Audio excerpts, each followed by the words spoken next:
Good afternoon and welcome to the December 11th, 2017 meeting of the Orlando City Council. This is our last meeting of the year, and I guess that's why everybody turned out. It's going to be an exciting time here, and everybody wanted to be here for the last one, but I promise you we'll have more in 2018 as it turns out. We're going to begin today's proceedings with the invocation today offered by Catherine Fanayan. Got it right? Yes? Yeah. Okay. Catherine Fanayan is a member of the local spiritual assemblies of the Baha'is of Orlando. The Baha'i faith teaches about the openness of God, the oneness of religion, and the oneness of humanity. Catherine was born in Colombia and moved to the U.S. when she was 13. She studied psychology at Agnes Scott College in Atlanta and moved to Orlando in 2008 with her husband, who was a physician at Florida Hospital. Together they have 3 daughters. Catherine has a passion for health and wellness.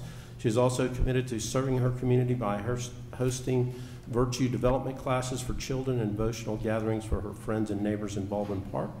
Through those activities, she strives to bring people closer together and promotes the teachings of the Baha'i faith, such as essential harmony of science and religion, the equality of women and men, and the elimination of all forms of prejudice.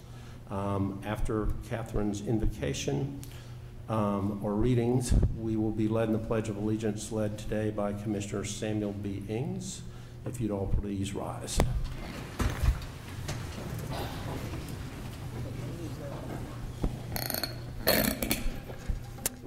On behalf of the Baha'i Local Spiritual Assembly of Orlando, I want to graciously thank you for your service, Mayor Buddy Dyer and the City Council, for all your service to the Orlando community.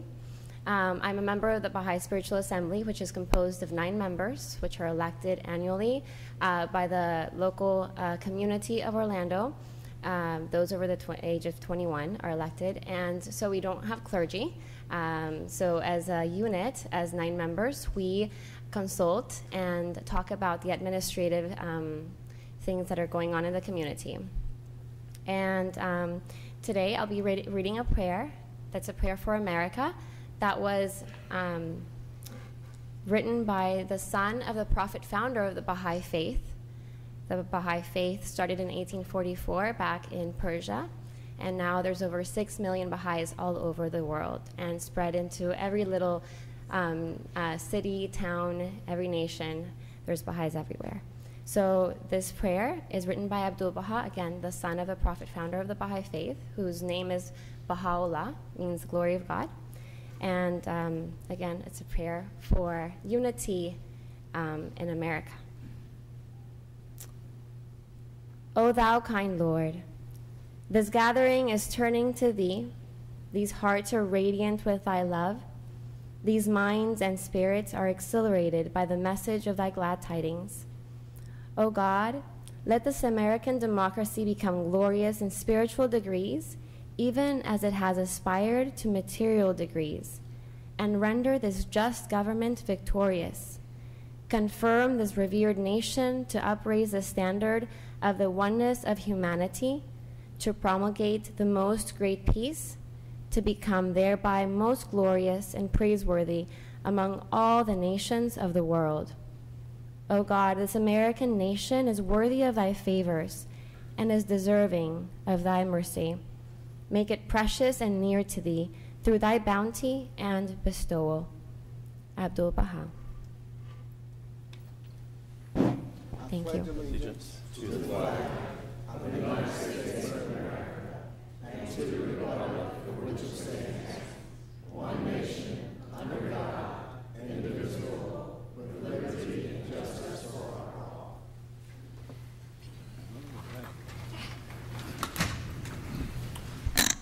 Thank you, Catherine. Okay, let's call this meeting to order. Madam Clerk, would you call the roll and make a determination of a quorum, please? Commissioner Gray? Here. Commissioner Ortiz? Here. Commissioner Stewart? Here. Commissioner Sheehan? Commissioner Hill? Here. Commissioner Ings? Here. Mayor Dyer? Here. Mayor, you have a quorum. Thank you, Madam Clerk. First order of business is consideration of minutes from the agenda review and City Council meeting of November 13th, 2017. Motion by Commissioner Hill, second by Commissioner Stewart. All in favor of the motion indicate so by saying aye. Aye. Those opposed, motion carries. All right, right into awards and proclamations.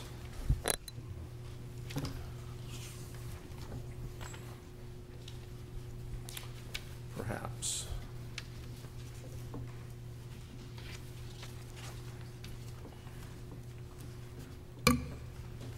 Another one of those scripts. Thanks. Okay, let's start with Commissioner Ings, who will be helping us honor Bob Billingsley. Thank you, Mayor Dyer and Commissioners. Robert L. Billingsley retired as Vice President and Corporate Director of Urban Affairs for Walt Disney Company in February of 2012. He was born on December 20th in Youngstown, Ohio. And on September the 1st of 2017, Bob passed away here in Orlando. Bob began his career by starting out playing drums at the age of 12 and started playing professionally at 16. He enrolled at Kent State University in 1960, graduated in 1964 with a BA degree in sociology. In 1966, Bob Billingsley was hired as a wage and salary compensation analyst at Martin Marietta Corporation, now Lockheed Martin in Orlando, Florida. He moved into a position at Disneyland in California that quickly led to his return to Orlando. Bob Billingsley played a role in the establishment of Walt Disney World. In addition to his work at Disney, Bob became the chair of the Orlando Human Relations Board and went on to serve through 4 gubernatorial appointments on the Florida State Commission on Human Relations. Bob became involved in the NAACP through his work at Disney. He began working with the NAACP's Youth Initiative, the Academic, Cultural, Technological, and Scientific Olympics, ACSO, which was a program for African American youth to demonstrate academic, artistic, and scientific abilities. Bob Billingsley's most cherished awards are the National Service Youth Award, presented by the Boys and Girls Club of America, the Whitney M. Young Award, presented by the Metropolitan Orlando Urban League, and of his personal contributions to the founding and supporting of the local Urban League chapter. Bob Billingsley was tasked by Disney in establishing recruiting sources at historically black colleges and universities. He and a team met and established a hospitality program at Bethune-Cookman University. Bob became a member of BCU's Board of Trustees. In January 2016, the BCU President and Board of Trustees dedicated a new school in his honor, the Bob Billingsley School of Hospitality and Management. And among the efforts of which Bob was particularly proud, and he says, and I quote, "I worked on the Orlando Mayor's Advisory Board." That was Mayor Langford. During that time, the City Council was looking at ways to improve minority relations, and so we did sit down and do a couple of things. I was president of the Orlando Human Relations Board at that time. We set out to do some things like, one, was to establish the Human Relations Department. We did. The second was to put laws behind it and establish the Orlando Human Relations Review Board, which we did. The third thing that came out was to establish single-member district voting in the city of Orlando, in which they did. At this time, in 2017 at the 7th Annual Red Tie Celebrity Golf Extravaganza event, in honor of Bob Billingsley, I presented the first Pouring Out Love Bob Billingsley Humanitarian Award to Dr. Lucille O'Neill, Shaq's mom. And at this time, Mayor, if you would please read the proclamation. Certainly, Commissioner. Whereas the Bob Billingsley Humanitarian Award evolved as a memoir of the life and legacy of the late Robert Bob Billingsley, who passed away on September 1st, 2017, and the award was presented for the first time during Commissioner Samuel B. Ing's 7th Annual Red Tie Celebrity Golf Extravaganza on October 30th to Dr. Lucille O'Neill. And whereas Robert Bob Billingsley was known for receiving numerous awards in recognition of his personal and professional commitment to making a difference and for his impact on the field of diversity. And whereas Bob Billingsley was the founding executive of Disney's corporate urban affairs and development department in 1993 and retired from Walt Disney in February of 2012. And whereas Robert Bob Billingsley served on the Human Relations Board of the City of Orlando, and whereas Bob Billingsley was married to Dee Dee Mason Billingsley, and now therefore we, Mayor Buddy Dyer and Commissioner Samuel B. Ings, District 6, do hereby proclaim November 13th, 2017 as Bob Billingsley Humanitarian Award Day in the City of Orlando.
Okay, I'd like to call on Brooke Bonnet, our Director of Economic Development, to introduce our guests from the USTA and Team USA related to a great victory for Team USA.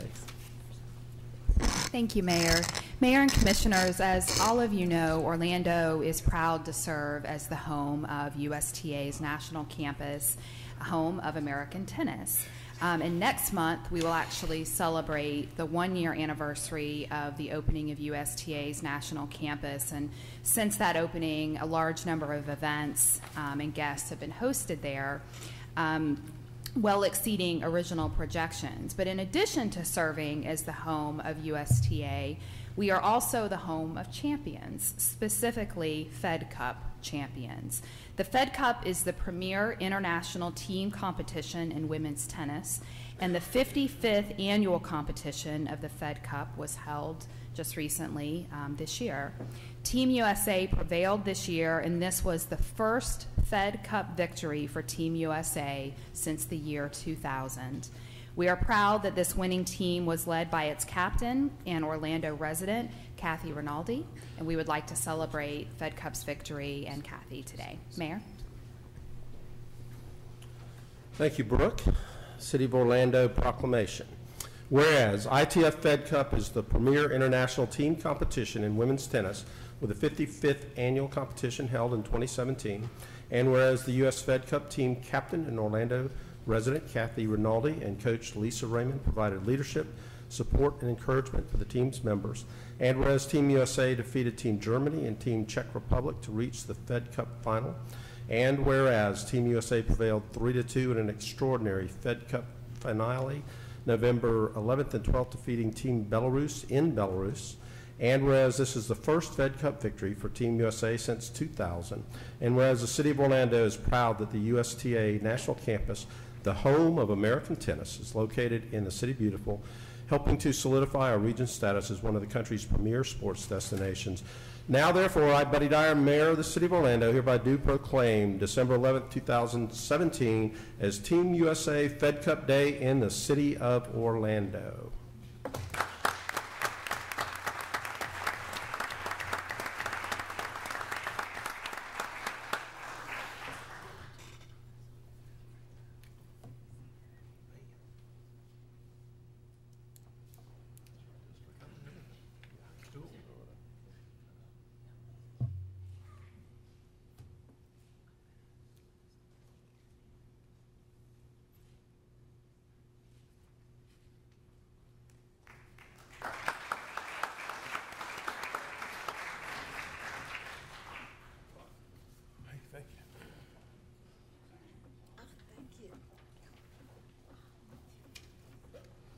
Pass it, Commissioner Sheehan. Thank you. Thanks so much. Look at that. All right. Wait, where?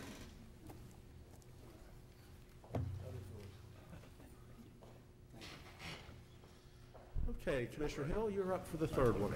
Thank you, Mayor and Commissioners. Please help me welcome Ronice Weaver, one of the founding partners and executive director of Hebony Nutrition Consultants, Inc. She, along with founding partners Fabiola Gaines and Ella Rita T. Carson. Hebony Nutrition Consultants, Inc.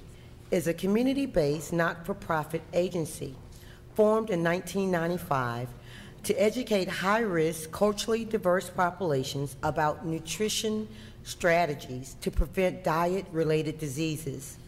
Hebony has developed intervention programs and educational tools which address populations, particularly African Americans, who are at high risk for poor health outcomes. Hebony's mission is to provide culturally appropriate nutrition, education, and intervention. In 2001, Hebony, in partnership with the University of Central Florida, conducted a food insecurity needs assessment in the Paramore area of Orange County, one of the food deserts here in the city, and determined that there was little to no access to produce and any fresh fruits and vegetables at all. This study led to Hebony to partner with the neighborhood grocery store, Sun Life, and worked with its owners to update the store and add fresh fruits and vegetables. In 2014, the Leaks City Transit Authority agreed to donate a city bus. Once funding was secured, Hebony was able to gut the bus out and turn it into a mobile produce market. Since 2016, the Fresh Stop bus has had more than 15,000 customers. It also accepts EBT SNAP benefits. Hebony has partnerships in place with local farmers to provide local produce which can be sold in these low-income communities. The low-income areas of Orlando lack physical access, financial access, and knowledge of healthy foods, to include fresh fruits and vegetables, complicating low intake of fruits and vegetables. Orange County has 16 USDA identified food deserts, which is defined as a neighborhood where access to fruits and vegetables are limited for several reasons, as stated prior: availability, location, and price. Hebony is proud to collaborate with a strong community partner called Levy Lee Wesley, which is run and operated in the Amway and Camp World Stadium. Lee Wesley is an industry leader in franchise and operations management.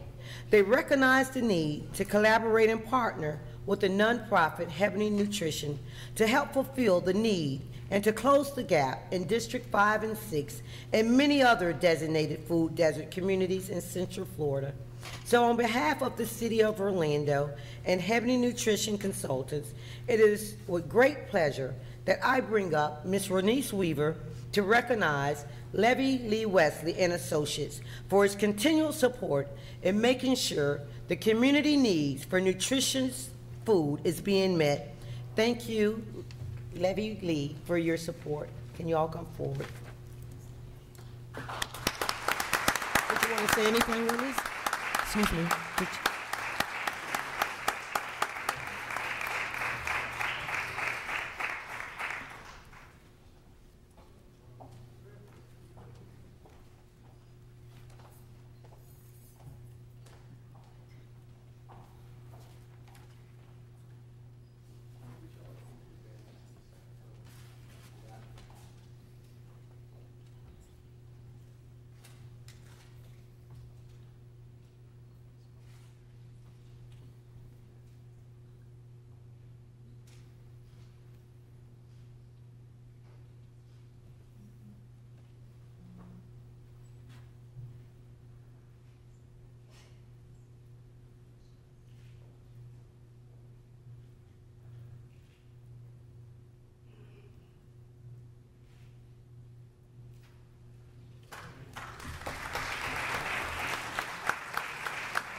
Okay, let's go into the mayor's update. And as I mentioned, this is the final council meeting of 2017, so I would like to wish everybody a happy holiday season, a safe holiday season, and a wonderful New Year's. Obviously, the holidays are a time to celebrate family, friends, and neighbors, and also about sharing with those who are less fortunate. And one of the things I love about Orlando is the compassion of all of our citizens.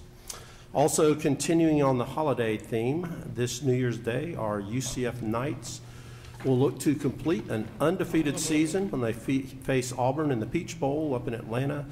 UCF has climbed to number 10 in the polls, and they've had a couple really thrilling wins at the end of the season over USF and over Memphis. I had a little friendly wager with Tampa Mayor Bob Buckhorn on the UCF-USF game, and part of the wager was that the losing mayor would raise the university's flag of the winning mayor over City Hall, and it turns out we had this gigantic UCF flag that Mayor Buckhorn was very gracious in his waving of that flag. He also sent me over a case of cigars and a case of locally brewed Tampa Ybor City beer, so we'll be very festive this holiday season.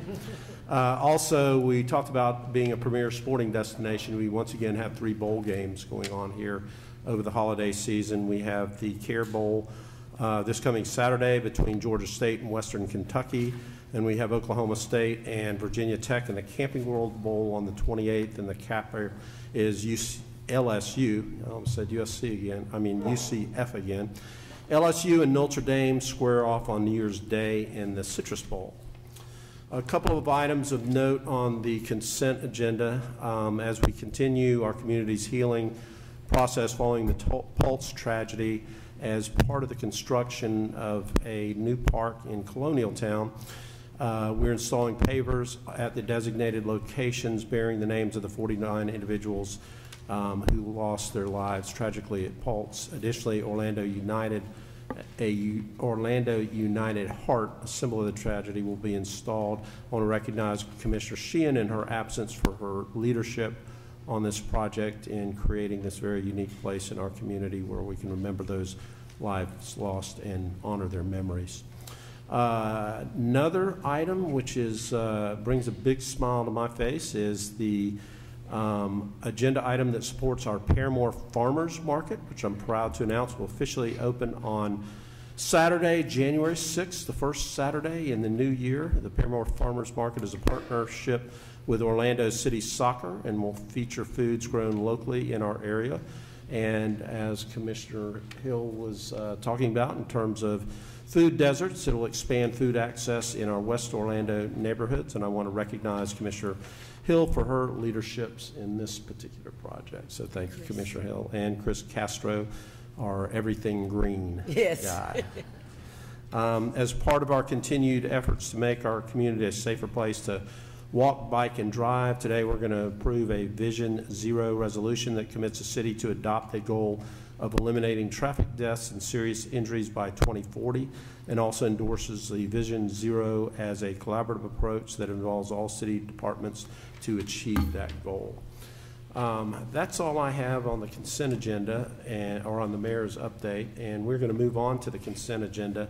And the consent agenda are a number of items acted upon through one vote of City Council.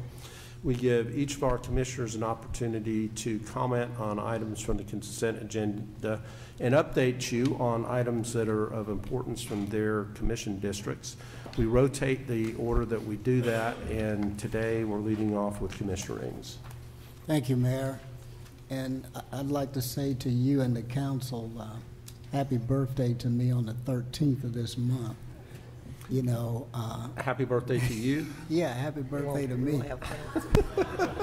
Okay, I think Commissioner Ings' feelings are hurt today as the 11th, and I missed that his birthday is coming up in a couple days, and we traditionally like to sing happy birthday to our council members. So a self-initiated happy birthday song for Commissioner Ings.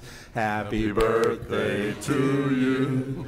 Happy birthday to you. Happy birthday, Commissioner Ings. Oh, yeah. Happy birthday to you. All right. Well, now I feel a little love in the house. But thank you, Mayor. Thank you, City Council. And obviously, we've been very busy, but I do want to say that last November 15th through the 19th, I attended the National League of Cities Conference in Charlotte, North Carolina. And I also served on a workshop panel with Clear Channel. And this was in reference to business, community, and public partnerships. So I was glad to be a part of that. And of course, you know, we had our Thanksgiving holiday season too, where we gave away about 88 turkeys to residents within District 6 for Thanksgiving. Included in the areas was Ivy on the Lake Apartments, Murchison Terrace, Lakeman, Boca Club, and Holden Heights. And then also on Friday, November the 24th, I held the District 6 annual Seniors Thanksgiving concert at El Bethel Church in Orlando on Bruton Boulevard.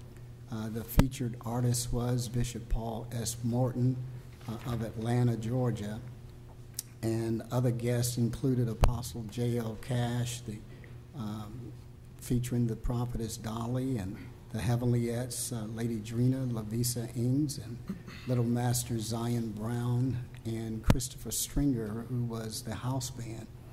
But during this time, I also celebrate our seniors. So 7 seniors will get awards based upon their distinguished service and in recognition of their outstanding contribution and support to the community and their leadership to uplift the residents of District 6.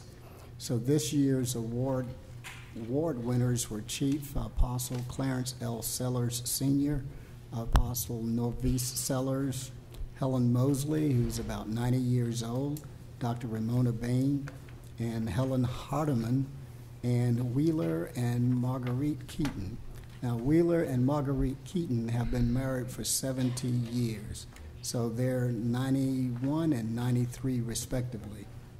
And then also, I attended the Bethune-Cookman University Concert Chorale held at the Dr. Phillips Center for the Performing Arts on Tuesday, December 5th, and it was a great and grand event.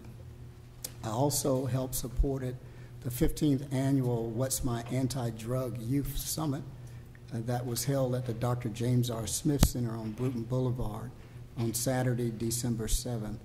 These students had an opportunity to see how robotics work in dealing with heart issues, heart surgeries. So they had some opportunities to do some hands-on things with the robots. And so that was a great event for them. And then on Saturday, December 9th, I held my District 6 annual Washington Shores Christmas Parade and celebration. And this was in Hankins Park. Ms. Gail Pascal Brown of West 2 News, a reporter, was our grand marshal. And she also was the anchor for that night and gave a little shout out to us in reference to our Christmas parade.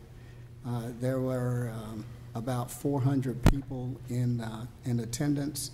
The parade was just fantastic. We had about 5 to 6 marching bands in the parade in Washington Shores. So it's really beginning to grow and get better and better each time. And so with that, Mayor, that's all I have, and I thank you very much for allowing me to celebrate my birthday. Happy today. birthday to you, Commissioner Ings. Our birthday present. Yes. All right, Commissioner Gray. Thank you, Mayor. I'd like to be the first to wish Commissioner Ings a happy birthday. Thank you, Commissioner Gray. You're welcome, sir. A big agenda tonight, big crowd today, so I think I'll just refer you to my website for updates on what's happened in the past and in the future, and echo the Mayor's comments, wish everybody a great, safe holiday. So thank you, Mayor. Thank you, Commissioner. Commissioner Ortiz. That was quick. There we go. That was quick. Thank you, Mayor. Real quick, let's see. A couple of weeks ago, approximately 17,000 people gathered on the Convention Center from November 27th to December 1st for the largest simulation conference of its kind. Simulation has been our cornerstone in the Central Florida region for years. Now we have the world looking at this emerging technology. I want to thank retired Colonel Wilson Ariza for hosting our City of Orlando team at this great event. If any of you have ever seen such a convention, is a spectacle, is a place to go. When it comes to simulation, there's things over there that we can't even imagine that they do exist. So next year, those of you that are interested, you may want to come close and see how we can make it over there. Anyhow, I want to commend the 12 members of the Orlando Police Department for volunteer to assist with Hurricane Maria recovery efforts in Puerto Rico. I want to thank also Deputy Chief Orlando Rolón for leading this effort, and Chief, also for you to allow for this to happen. Thank you so very much. Last week, OUC, the reliable one, announced its solar farm at the Stanton Energy Center as the Kenneth P. Kasanek Community Solar Farm. Congratulations to Mr. Kasanek for your hard work and dedication towards making OUC one of the most profound utility companies in the nation. The new farm will produce 30 megawatts of green power and is one of the first to be installed on a byproduct landfill. Additionally, City of Orlando, Mayor Dyer's program for sustainability has decided to subscribe to 4.8 megawatts of solar energy per year, enough energy to provide power to City Hall and all 17 Orlando Fire Department stations. Now that's a legacy right there, Mayor. Thank you for that. Let's see, over 30 volunteers from Smart Cities gather at our La Costa wetlands for a morning of cleaning around the park, ensuring our natural habitat are kept clean, benefiting not just the wildlife, but also those of us who enjoy spending time with Mother Nature. I want to thank the team of Smart Cities and Jody Boyas from Keeping Orlando Beautiful for the amazing dedication in making our communities cleaner and sustainable. Going back to the sustainability item, let me not forget Mr. Chris Castro, who's been leading the effort here. You have done a great job. Thank you so very much. Let's see, I want to make sure that, UCF is undefeated. So congratulations to the UCF family and friends from abroad. I'll also say something about the Gators and the other team, but I think I better just keep my mouth shut. Okay. I'll do that. You don't have to. On item H1, I want to congratulate the Orlando Police Department, 15 new police officers for the Orlando Police Department. That also, congratulations to our community, because those are going to be going directly to the community, and God knows that we need everybody we can get out there fighting crime. Christmas is around the corner. The holidays are here anyhow, but it's a time to reflect. It's a time to make amends and understand that we are all citizens of this planet. These divisions we have because of culture, religion, or whatnot, they have to, some way, somehow, come to an end. We need to work together for what is needed for our communities. So let's think about that. Let's see how we can all work together to make our world a better place to live. And Merry Christmas to everybody. Happy Hanukkah. Happy holidays. Thank you. Thank you, Commissioner. Move to Commissioner Stewart. Pardon me. Thank you, Mayor. A couple of quick things I'd like to share. First, let me say a special thanks to Tom Connery. He's been working hard on the Happy Holidays lights on top of OUC building. We had a problem with one of the switches. He's fixed that. We appreciate that. And a couple of events that we've had in the district over the course of the past 2 or 3 weeks. Jingle Eve kicked off the holiday season in Ivanhoe Village. It was a wonderful event. We had Holiday on the Drive in College Park. And let me say a special thanks to Jeff Kurtz. Jeff, thank you for being here, and congratulations on your new role with College Park Main Street. Saturday night we had the holiday bike ride with Audubon Park Garden District, and then Winter Spark parade in Baldwin Park. It's just been a really busy time in the last couple of weeks. Special thanks to Captain Ogburn for the work that he did to help us this past weekend. He helped us with some of the bike control of the bike ride, and I appreciate that. It's special having him do that for us. There's other ways to celebrate between now and the end of the year, holiday season. We have the Holiday House at Lou Gardens is open. Movies at Lake Eola, a dessert social at Audubon Park. We have other movies going on, and of course the football games coming up. This is a great time of year, and if you haven't been outside to enjoy the weather, you know that's why people come to Orlando, Florida. Let me make one special announcement. If your neighborhood is having their annual meetings coming up next year or their meeting schedules, would you please let me know so I can get it on my calendar and get it on our staff's calendar. If you'd like for us to be there and be a part of it, please let us know. I know oftentimes I get a meeting notice at the last minute, and that concerns me a little bit. It's holiday season. I'll ask everybody to be safe. Let me get to the agenda item. The only thing I really have a concern about that we've shared earlier, and I appreciate the applicant being here today, is that's on Valier Dentistry. That's item C13, or C13, item 2. Appreciate working with our staff and the work that we're going to do. That's going to end up being a good project when it's all gets said and done, and I appreciate them being open to some of the ideas that our staff has to move forward on. And with that, Mayor, my voice won't last much longer, so I'll turn it back over to you. Thank you, Commissioner, and we'll move to District 5, Commissioner Hill. Thank you, Mayor and fellow commissioners. Again, happy birthday, Commissioner. Enjoy and savor. I also want to echo item C16, and that's the agreement with Orlando City Soccer with the Farmers Market. Thank you for your leadership, Mayor, on these efforts there in the Paramore area when it comes to closing the gap in the food desert. And of course, Chris, this could not have happened without you. And I just want to thank you for all the hard work that you're doing there in the Paramore area and with this farmers market. But most of all, I truly want to recognize Orlando City Soccer for being more than just a stadium and a soccer team. From the very onset, Kay Rollins and the foundation in Orlando City Soccer, when it comes to making sure as they move forward that they're not leaving that community called Paramore behind when it comes to economic empowerment, education, and also health and wellness. They have also assisted in this fleet farming program that will be putting farms in backyards there in the Paramore area. And when we stretch out throughout the west side of Orlando, they have made sure that they've partnered with Lowe's and put their own monies into actual community gardens.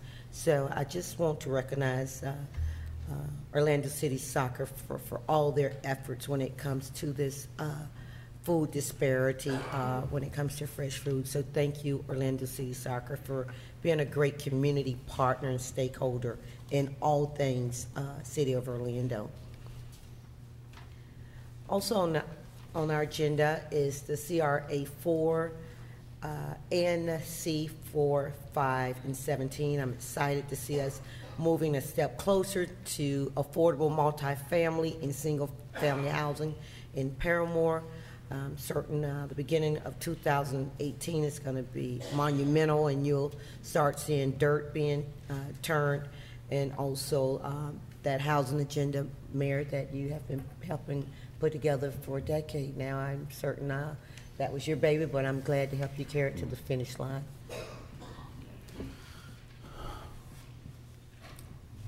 So on November 18th, I hosted the 4th annual Florida Classic VIP Leadership Reception. And what that is all the community partners that has helped the city and helped me move District 5 forward.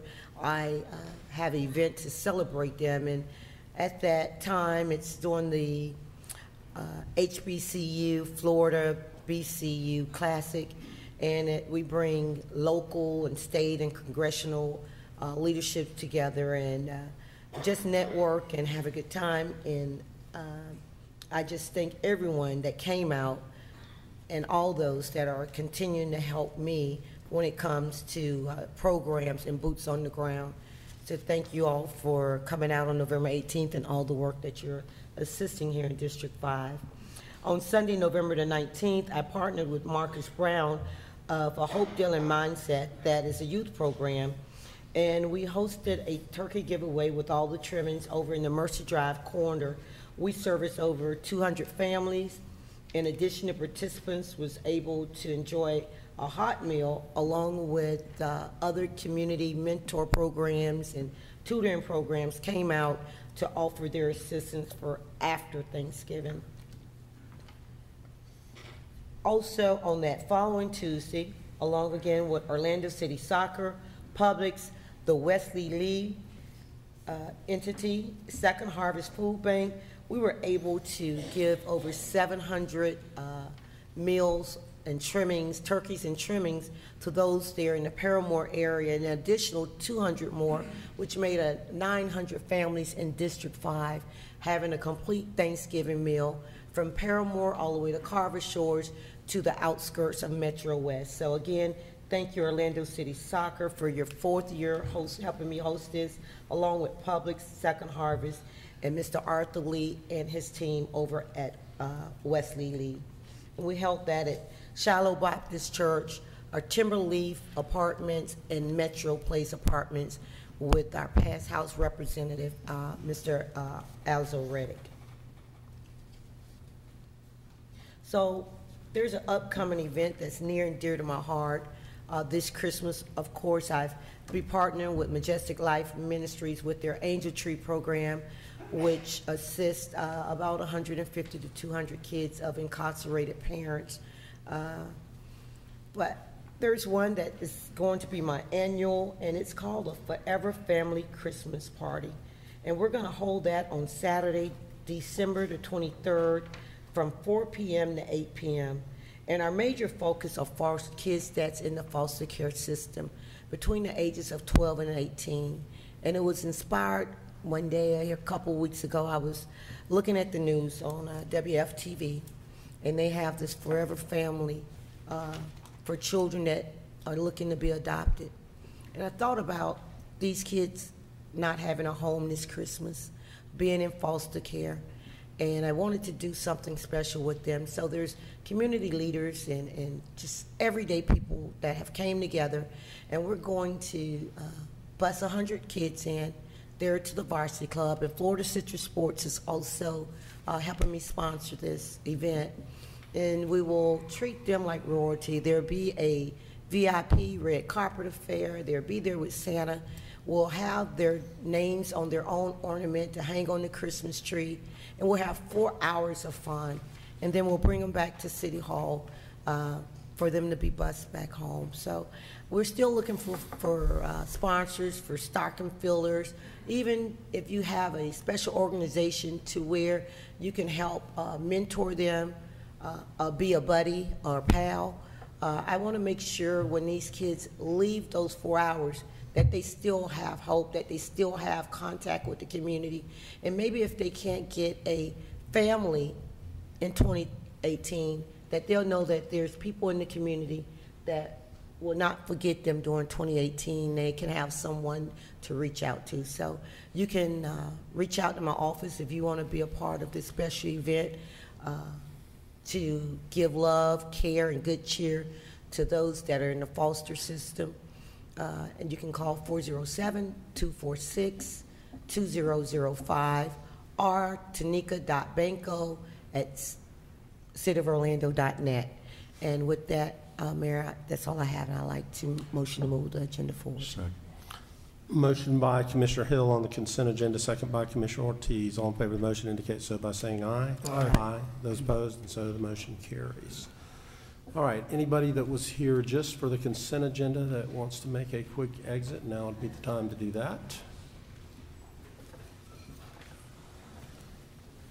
And while they're doing that, without objection, we will recess the City Council meeting and convene the CRA. First item of business is approving the CRA minutes from October the 23rd. Is there a motion to approve those minutes? Motion by Commissioner Stewart. Second.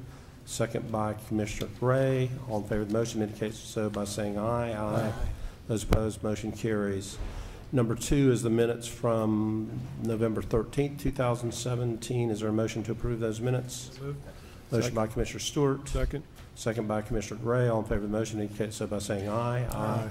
Those opposed, motion carries. All right, number 3, Thomas, you got a facade grant? Yes, sir. Thank you, and good afternoon, Mayor and Commissioners. Item number 3 is the Downtown Facade and Building Stabilization Program funding agreement between the CRA and Steel Bridge 20 North LLC for 20 North Orange. Brief PowerPoint to take you through. Let's see. You recall that the program funding for this program encourages enhancements to older properties and vacant properties within the downtown area. Potential funding is available to applicants for both residential and commercial buildings. This is a commercial building coming before you today, and the dollar-for-dollar grant amount for commercial buildings is $20,000 in all of the planning areas of the CRA, with the exception of Paramore, where the maximum amount is $40,000. Again, this is Steel Bridge 20 North LLC, which has applied for assistance at 20 North Orange, kind of better known as the Morgan & Morgan building, if you will. And the funding would be used for retail canopy, glass storefronts, stucco repair, and exterior lighting. If you recall, that building was Wells Fargo Bank, and the bank is relocated out of that first floor. And we're excited that they're reprogramming that space to be retail and more active use at the ground level. The applicant's capital investment for this part of their improvements is estimated at over $137,000. This is the site, as you can see. And this is the proposed facade change along Orange Avenue. Facade Grant Review Committee met on November 27th and made a recommendation of approval for assistance of the maximum, which is up to $20,000, and staff is requesting your approval today. Move to approve. Second. Motion by Commissioner Hill, second by Commissioner Stewart. Are there questions for Thomas or discussion? Hearing none, all in favor of the motion indicate so by saying aye. Aye. Those opposed, motion carries. Thomas, for the business to come before the CRA. Yes, sir. One of the item number 4 is Paramore Oaks Amendment to Purchase and Sell Agreement for Phase 2 and an amendment to Development Agreement between the City, the CRA, and Invictus Development. Again, Commissioners and Mayor, you will remember in December of 2016, excuse me, the CRA entered into a purchase and sale agreements for Phase 1 and Phase 2, as well as a development agreement with Invictus Development to purchase Paramore Oaks project on property that's owned by the City, as well as the CRA. Invictus has been successful at obtaining 9% low-income housing tax credits from the Florida Housing Corporation and Finance Corporation, and therefore Phase 1 is now slated to commence construction in the first quarter of 2018. That's 120 of the 211 units. Pursuant to the terms of the Phase 2 purchase and sale agreement, Invictus is again working towards financing that phase and is once again preparing to apply for low-income housing tax credits, 9% tax credits. In order for that application to be competitive and obtain the maximum number of points under the RFA standards. A funding commitment of either $75,000 or $625,750 from the local government is required. The amount, based on the rankings that you have previously approved, the amount of funding commitment from the CRA will be $75,000 unless, pursuant to the terms of the action taken by City Council on November 13, 2017, on or before the deadline for applications under the Florida Housing Finance Corporation's RFA, the CAO or designee determines either one, that Lift Orlando will not or cannot submit an application, or two, based on the latest available information about the top 2 ranked proposals and the RFA standards of review, that the Paramore Oaks Phase 2 project will be in a substantially better position to prevail under that RFA. In such case, the funding commitment to Invictus from the CRA would become $625,750. The amendment, I want to point out that the amendment to the Phase 2 purchase and sale agreement does extend the deadline for application for construction financing for Phase 2 until December 31st of 2018, and the amendment to the development agreement provides an affordable housing incentive and includes 3 options for site plans. The CRA Advisory Board has recommended approval, and staff today is requesting approval of the amendment to the purchase and sale agreement of Phase 2 between the City of Orlando, the CRA, and Invictus Development, LLC, and approve the amendment to the developer agreement between the City of Orlando, CRA, and Invictus Development, LLC, including an affordable housing incentive of either $75,000 or $625,750, as indicated above, subject to review and approval of the City Attorney's Office. Authorize the Chair and Executive Director to execute the agreement amendments, and authorize the Mayor or CRA Chair and or the CAO to sign the Florida Housing Finance Corporation's contribution grant form and any other necessary documents acknowledging the grant amount contemplated by the development agreement amendments, as well as any other documents needed for Invictus's application under the RFA 2017-113. That's a long sentence, man. That's a lawyer had to write that. Move the approve. But we request Motion by Commissioner Hill, second by Commissioner Stewart. Questions of Thomas or comments? Hearing none, all in favor of the motion indicate so by saying aye. Aye. Those opposed, motion carries. Further business? There is none, Mayor. Then we will stand adjourned as far as the CRA and reconvene the City Council meeting. Thank you. All right, we're going to move to new business hearings. We only have one of those, and the next agenda item is a proposed donation from Dr. Phillips Charities of 104 acres to the City of Orlando that will spur construction of a new tennis center, parks, trails, a private mixed-use development, which will become known as the Packing District. I was not here for the creation of the CRAs that led to the development of the Mall, Millennia, and Universal. I was not here for the transformation of the Naval Training Center to Baldwin Park. I was, however, here for the transformation of a cow pasture to the Medical City, and as we are transforming the old Expo Center into the Creative Village, and I think this project has that same significance. This may be the most important, exciting thing that we have done in this calendar year, so it's kind of cool that we're doing it at the last commission meeting, and 10 years from now, 15 years from now, we'll look back on December 11th of 2017 as a very significant day in the life of the northwest part of our city, and this is really exciting. It's a project that will be transformational at close to the intersection of Orange Blossom Trail in Princeton, but it is with one of our great community partners that always has a sense of doing the right thing and preserving our community's history, but also transforming what was once a vibrant industrial area into a new form of living and commerce, and something that will enhance the west part of College Park in a very, very significant way. So I'd like to call on Kevin Edmonds, our Deputy Chief Administrative Officer, to start the presentation on the Packing District, and that'll be followed by Ken Robinson, who's President and CEO of Dr. Phillips Charities. Kevin? Good afternoon, Mayor, Council. Mayor, you did a fabulous job. I can't add much to that. I'll kind of parrot than what you said, but one of the consistent themes of this council has been your commitment to improving the city's parks and recreation infrastructure. Over the last several years, you've overseen the construction and or expansion of parks that have included Constitution Green, Park of the Americas, Lake Eola Park, Trotters Park, Lake Druid Park, multiple playground renovations, multiple phases of parking at El Claudia Island. In addition, you've had several parks under construction that will be under construction next year or planned for construction over the next year and a half. Those include Laureate Park, East Airfield, Lake Lorna Dune Park, Lake Fairview Park, and the Rosemont Community Center new gymnasium, just to name a few.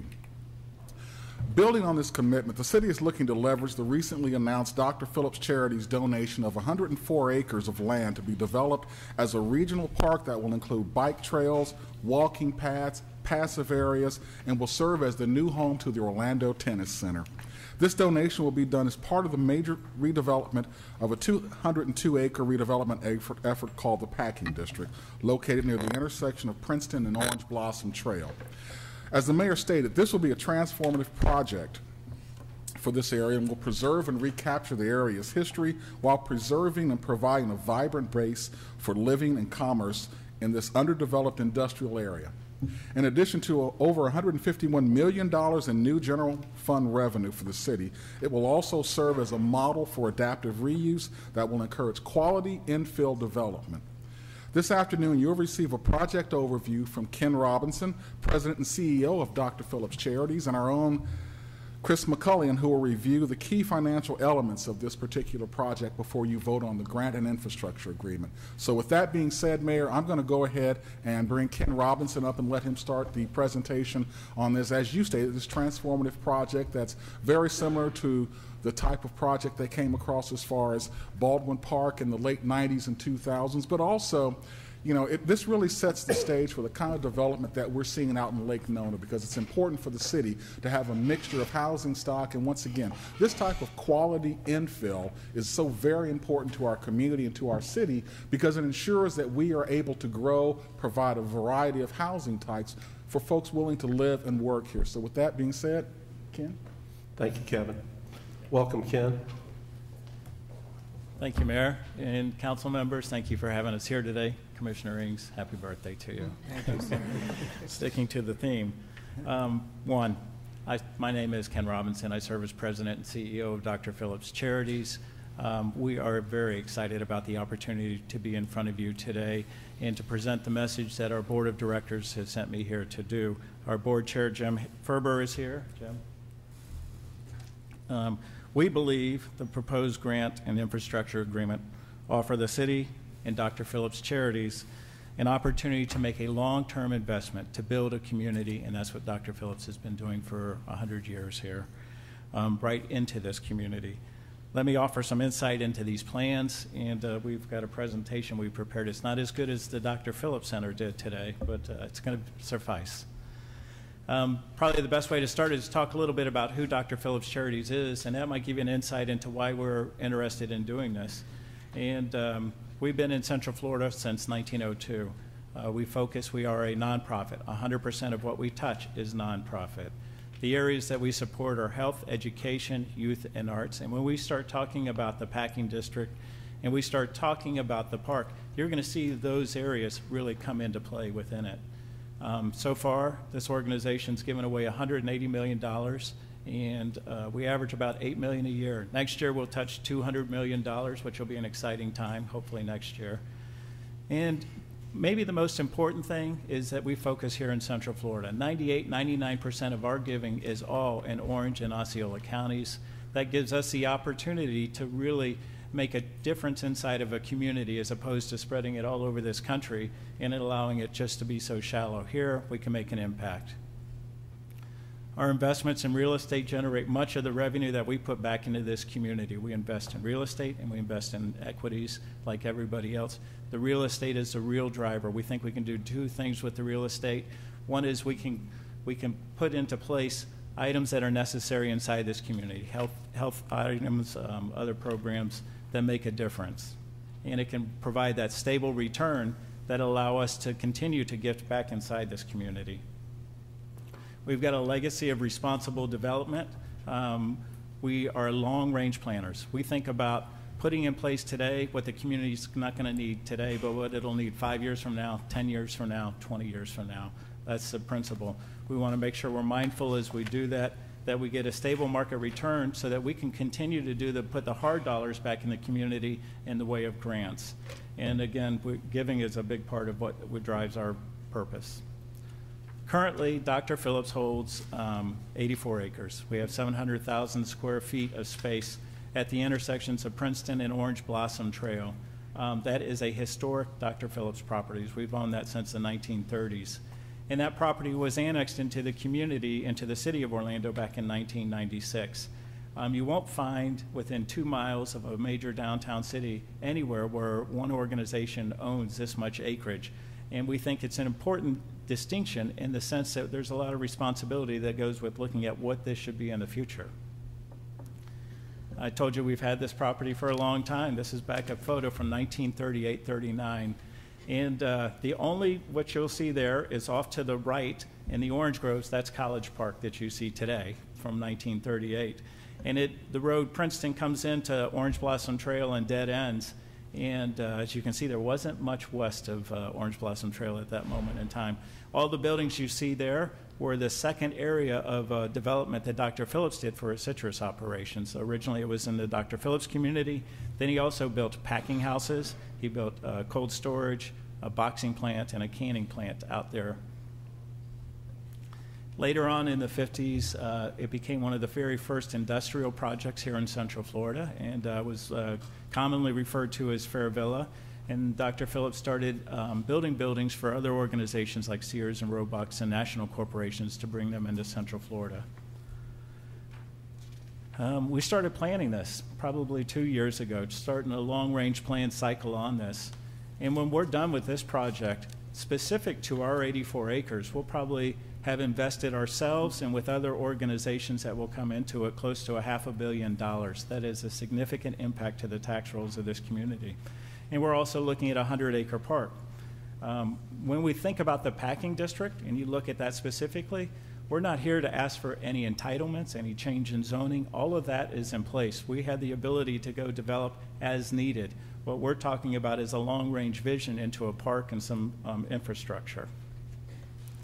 We spent a lot of time trying to brand a product like this, and we thought a great name ultimately that developed was the packing district. It gives homage to the original purpose that was put out there. It starts to fit in with some of the other districts that are around Central Florida, and we felt it was a really nice branded name, established back in 1937. When we look at a project like this, we start to establish some goals and some things we want to think about. One of them is to protect and preserve the community's history. Central Florida doesn't have that great depth of history outside of agriculture, and we wanted to make sure to put that in there. We wanted to make sure we created a vibrant base for community, for living and commerce. And we heard this a lot of times. We had the community engaged at the really at the direction of Commissioner Stewart. Thank you for sending us on that direction, and Mayor Dyer. And we did a couple blind focus groups, and then we did a couple community groups, and we met with businesses and individuals. And we heard more and over again about public spaces. And as we heard more about public spaces, then we started to think further along, and that's where the park developed from. And then one of the things that we internally thought about was the improvement of the water quality. All of this property was developed and built back in the 50s. At that point in time, 30s, 40s, and 50s. And at that point in time, it wasn't uncommon to watershed off of your properties into the streets, into the storm ditches, and off wherever it ultimately ended up. And we started thinking we could do better, that the community could do better, and that was one of the things that we wanted to research and learn more about. The district vision is preserve and adapt. That is as simple as it can be. We want to preserve the properties that can be preserved and adapt to the needs of the community as we move along. We want to create new spaces. We want those spaces to be office, retail, residential, and we want to create great public space with streets, trails, and parks.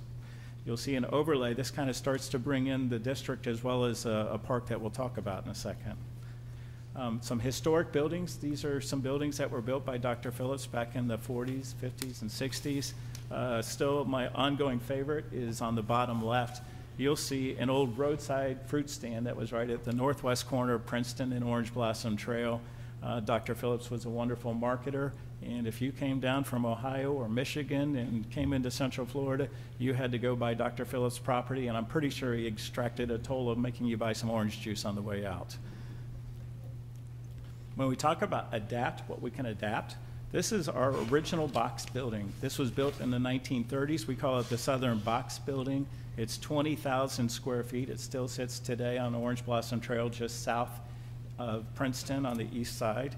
And if you look at it, it's really got some uniqueness to it. And we want to preserve what we can. And so here's where you start to see this, is what a building like this can look like. And we worked with some architects. We've traveled around looking at different programs of adaptive reuse. And one of the things that we've learned is to work with architects, one that have already done this, and up in Atlanta and Chattanooga and Nashville and around the Southeast out in Texas. This is a common practice, and what they do is they take historic buildings like this, open them up to create light into them, and then you can create a much larger opportunity for restaurant space, for public space, for a lot of different activities that drive really that College Park community in Orlando. One of the things that we really paid attention to when we talked to the community was learning about the roads, and a major concern of the College Park community continues to be the traffic. And when you look at Orange Blossom Trail and you look at Princeton, you see just a vast cement jungle there. Those roads are 120 foot wide. Princeton itself was built to a capacity of 60,000 cars a day, but yet it only serves 16,000 cars a day. And what it really entices is for heavy traffic, tractor trailers and traffic to run through College Park, as opposed to what was really driven by the John Young Parkway extensions and what's happened through there. And we want to encourage that traffic to stay out on John Young Parkway and to motor north and south off of that to I-4 and the East-West Expressway. And the ways you can do that is by calming the traffic down, not by reducing the size of the roadway itself or the right-of-way, but by reducing the size of the roadway. And so you can start to see this inside here is what you can do. And these are just a few illustrative ideas on what Orange Blossom Trail could look like and Princeton can look like. When you calm those roads down, you create some street side parking, you create some much better landscaping with it. And then you create a trail system that's separate from the roads, not along in the roads, but something that's separate from it that invites mother and children to use it for both walking and riding bikes. And then the other thing we heard is let's create a trail system. Let's do something bigger and broader than what's in College Park right now. And so you'll see a primary pedestrian trail that we're looking at through this property, and then a regional bike trail that we've thought of, and then some secondary trail systems that we've proposed. And this is something that is aspirational, probably more than anything. Ultimately, we would love to see this trail system linked to the City of Orlando's plans for their urban trail system that goes north up to Lock Haven Park, and linked over to the proposed trails that are over to Pine Hills and ultimately to West Orange trails, and trails that connect north up to Wekiva. These are not part of the plan. They aren't funded, but they are an aspirational thought that I think as a community we need to put forward and start driving ourselves towards. Here's an overview, kind of a bird's eye view from the College Park area, looking into what the packing district ultimately might start to look like. And you can see the massing of some of the properties, the adaptive reuse of a few of them, and then in the far background, you'll see the park system itself that we're proposing. And that takes us to the regional park. Currently, Dr. Phillips does not own this land. We are in the process and have it under contract and are acquiring this land with the primary purpose of putting it to use as a regional park with the City of Orlando, creating a private-public partnership. It's adjacent to the property we have, and currently it's undeveloped property. And why create a regional park? And this is some of the thought process we went through. It's an opportunity for a regional park of size. Nowhere within 1.5 miles or 2 miles of downtown city can you find 80 acres or I'm sorry, in this case 100 acres that can be purposed to create a park. And we think this is a once-in-a-lifetime opportunity for the city. It gives us an opportunity to relocate the tennis center. The historic tennis center was going to have to move And so when we heard about that, as we were working our way through these park plans, we started to adapt it into the park plans. It was a later thought, but a perfect spot for it. And we feel that it keeps it very close to the community. Offer needed active uses for bike and walking trails. We really think it becomes a catalyst destination for an urban trail system. And it creates a public-private partnership to solve a stormwater issue that's sitting out there. It allows the water quality that runs into Lake Lawn and into the Wekiva River Basin ultimately to be substantially improved from where it is today. If you look in the park today, what has happened is somewhere 60, 70 years ago, and we keep plans to just about everything at Dr. Phillips, but we can't find out where this was created. There was along the east side of this 120 acres we're looking at acquiring a drainage ditch that was created. That drainage ditch runs south and then ultimately runs west and dumps itself into Lake Lawn. What the negative unintended impact of that was that it isolated the 120 acres inside itself and no longer allowed that to naturally flow, the water system to flow through there. That has to change. You can see that it's just invasive vegetation that's come in there, and it isn't functioning as a wetland any longer, and we know we can do better than that. And then we started thinking about programmatic themes. I told you to think about some of the things Dr. Phillips invests in, and you'll start to see them recaptured right here. Health and wellness. Inside the park, by itself, you can create a 1.5 mile loop of trails. You can create walking and jogging trails, exercise stations, a tennis center. The bike shop's aspirational. I'm not sure why it's quite still on there. It's not in the plans. And then an urban farm that we've been in discussion of way to on the southern 40 acres of this property. A pavilion that we're researching the use of that can adapt as a place for the Orlando Philharmonic to perform. It can adapt to yoga. It can adapt to just about anything. Arts and community engagement, we always think art should be an important part of anything and what you can do for gathering spaces, and we heard that from the community.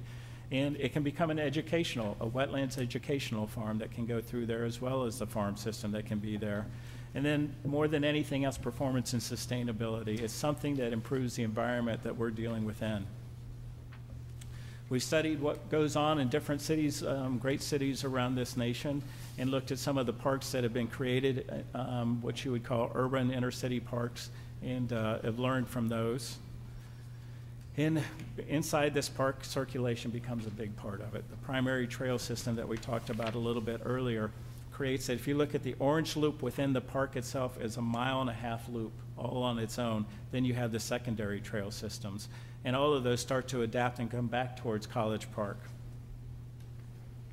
The park vision started to grow, and you see the stormwater, which we continue to say is an important part of it, and some of the tennis center and the farm to the southern part of it. And the farm is another aspirational part of what we're thinking about. This is not a funded operation right now, but there are some excellent community partners that we're in conversations with. John Rivers is here. Everybody knows Four Rivers Restaurants. He has a wonderful concept of a Four Roots farm that he's been working with Orange County Public Schools and Florida Hospital to create. And originally that thought process was to take that out into the Lake Apopka area, but we felt that it was really important to bring it into the community so you could put it within just miles of Evans High School, Jones High School, Edgewater High School, in the public school system, so it can truly become an educational farm and mean something to this community. And we think with his vision that that's something that can become a reality. You'll see inside of here we start to label different items that are important within it. I think maybe one of the most important things is up at the very top. You'll see where Princeton is going along and it enters the park. We're proposing to create a roundabout, and that roundabout is very important in that it starts to calm the traffic that we talked about going through Princeton and going into the College Park area.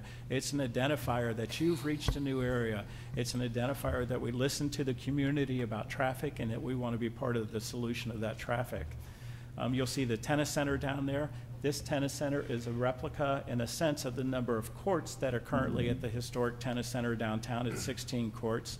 And the city has been in conversations with the USTA about what those courts should look like and the percentage that should be clay courts versus hard courts and how it can start to interact inside the community. You'll see ample parking both for the tennis center as well as the park. And if you look at 6 and 10, you'll see those are compensating storage, stormwater areas. They can become active fields that can be played in, utilized on a regular basis, but they also serve the process of if a major storm, hurricane comes through, they can capture water, hold water, let it filter off naturally. And then number 5 is a pavilion that is an aspirational hope to see within this park itself as well. Here's a few artist renderings that we've had commissioned for inside the park. This is just a trail. As you'll see, this isn't just like a trail you see in a community that's 6 foot wide, 5 foot wide. This is a 12-foot wide trail that can accommodate both bicycles, pedestrians, families, and then you'll see the pavilion there that's alongside of the open green space and the stormwater off to the left. And here's a bird's eye view of the park. And if you're looking at this, you'll see the most important part being the tennis center coming into it, the stormwater, the open spaces that this will allow the community to have. And then further on down, you'll see the farm way in the background there. This is quite a vision. It's 120 acres, which is substantial. 104 of that will go to the city of Orlando. As an investment goes, it's a substantial investment on both the city and Dr. Phillips. It's we think a $480 million investment long-term into this area to generate new general funds of $151 million, net general fund surplus of $42 million, and jobs into the area. And when we talk about jobs, we've been in conversations with organizations to create jobs that are sustainable jobs that create good wage and will be an important part of the community. I think really at this point it's best to kind of start to sum it up and thank you for your time today and understand that the public action that we're talking about right here allows for some comment from within the community. So if there is comment from within the community, we'd like to reserve the opportunity to come back and discuss this with you. We're excited about this. We've been community builders for 100 years here, and we think this gives us and the city of Orlando to work together privately, publicly, to create one more great asset for this community. So thank you for your time today. Thank you, Ken.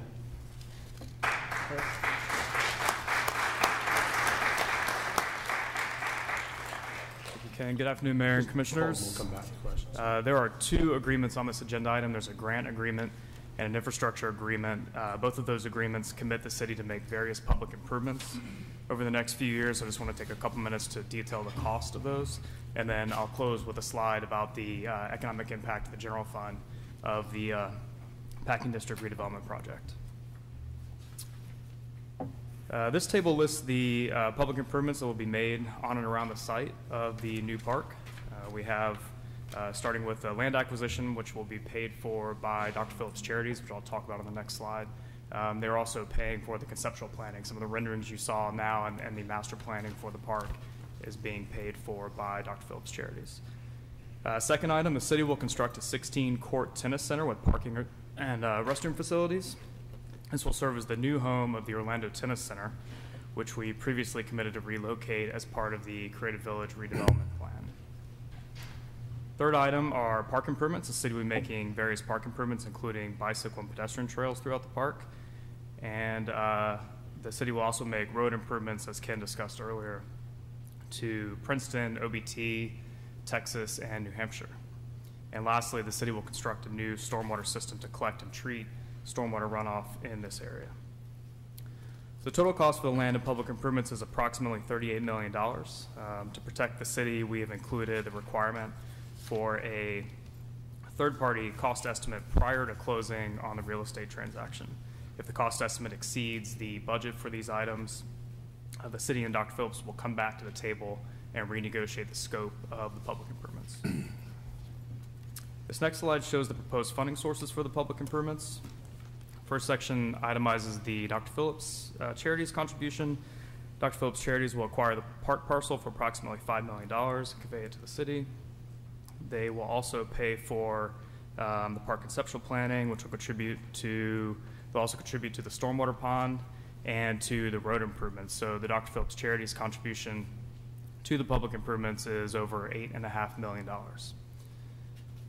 Next section of the table shows the city's contributions to public improvements, which will be paid from several sources. including a parks and infrastructure bond that we announced a couple of months ago.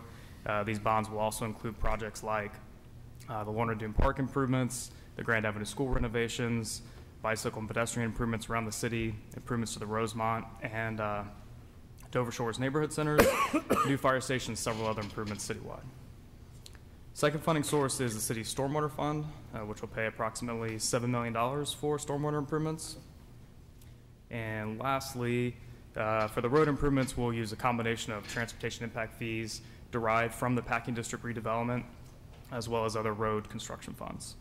So the city's combined costs, the cost that the city's covering, is around $29.7 million. And I just have a note on this slide, the net of the tennis center relocation, which we had previously committed to do, this cost of the public improvements is around $20 million. And this last slide, Ken touched on this earlier, but the last slide shows the anticipated 25-year fiscal impact to the city's general fund from the packing district redevelopment. These numbers come from an economic analysis that uses the proposed development plan to calculate additional property taxes and other general fund revenues expected to be produced, as well as the added cost of providing services to this area. Over 25 years, we anticipate an additional $151 million in general fund revenues and an additional $109 million in expenses for police, fire, and other municipal services. That leaves over $41 million in net new general fund revenues that can be invested citywide. This concludes our presentation, and we're happy to answer any questions you have. Okay, questions for Ken, Kevin, or Chris? Commissioner Hill? It might be for Rodney Williams. Or a question for Rodney. A question for Rodney. Regarding the fields, I'm not going to look a gifted horse in the mouth. This is a great project.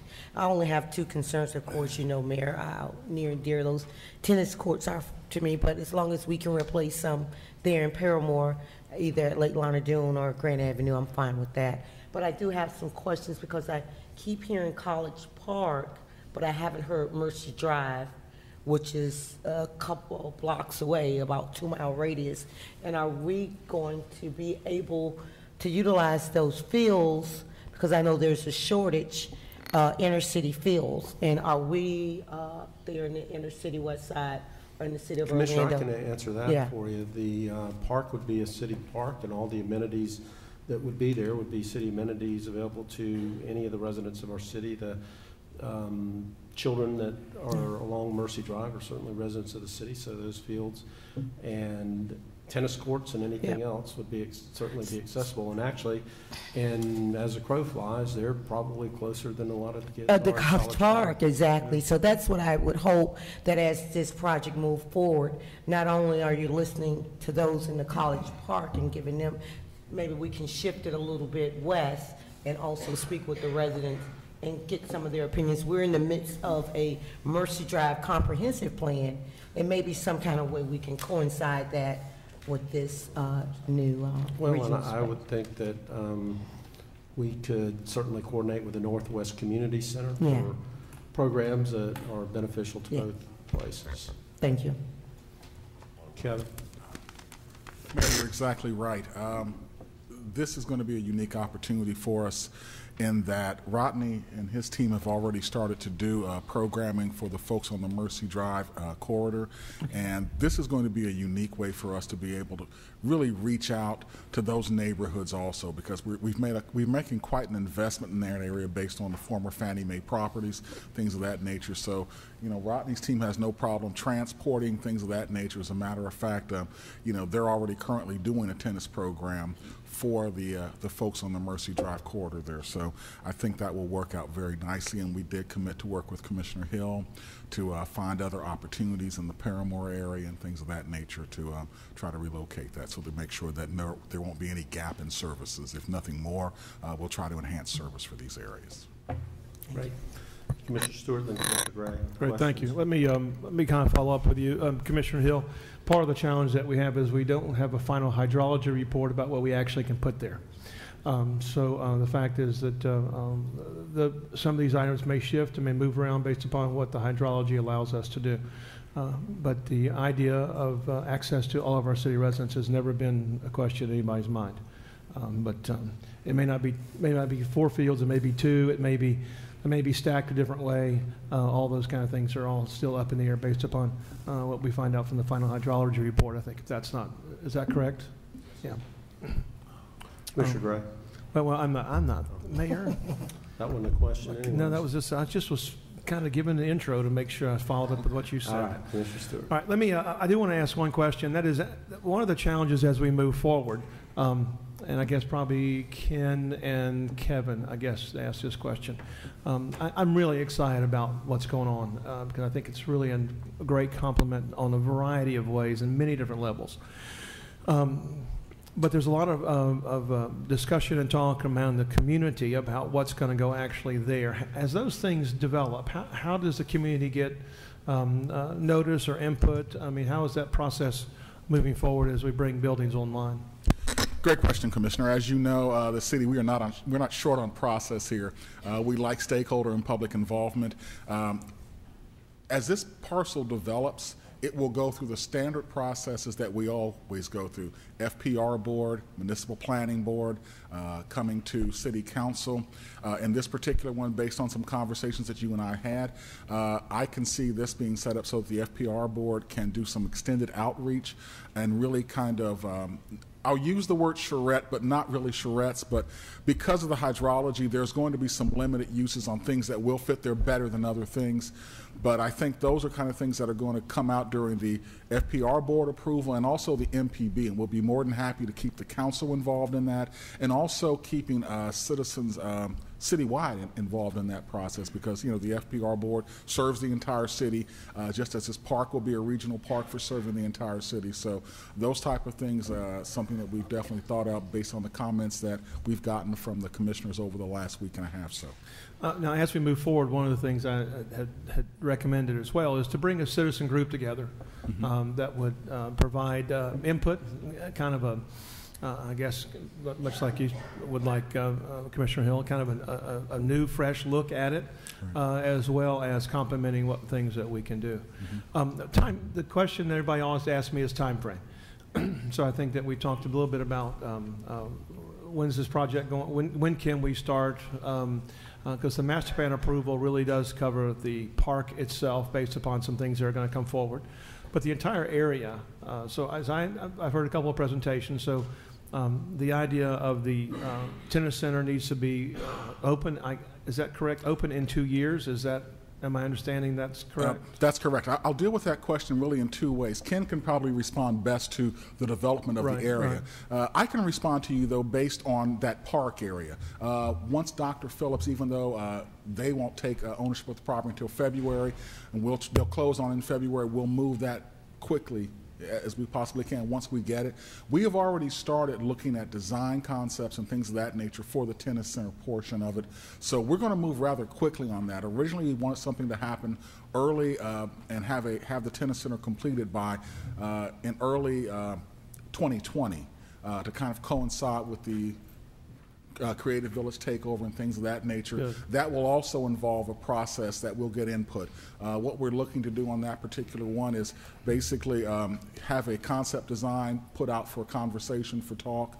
We're going to contact folks who are current members of the tennis center, but also engaging other folks to come in a charrette process to look at that and see how it develops. So our initial goal was first, second quarter of 2020, but we're going to try to roll that in so it dovetails very nicely with Creative Village. And as part of that process, we'll try to run those other things concurrently. As I stated, as you know, we have our processes here in the city, so we'll have to master plan that particular park and go through all the processes that we will. So to give you an exact date, no.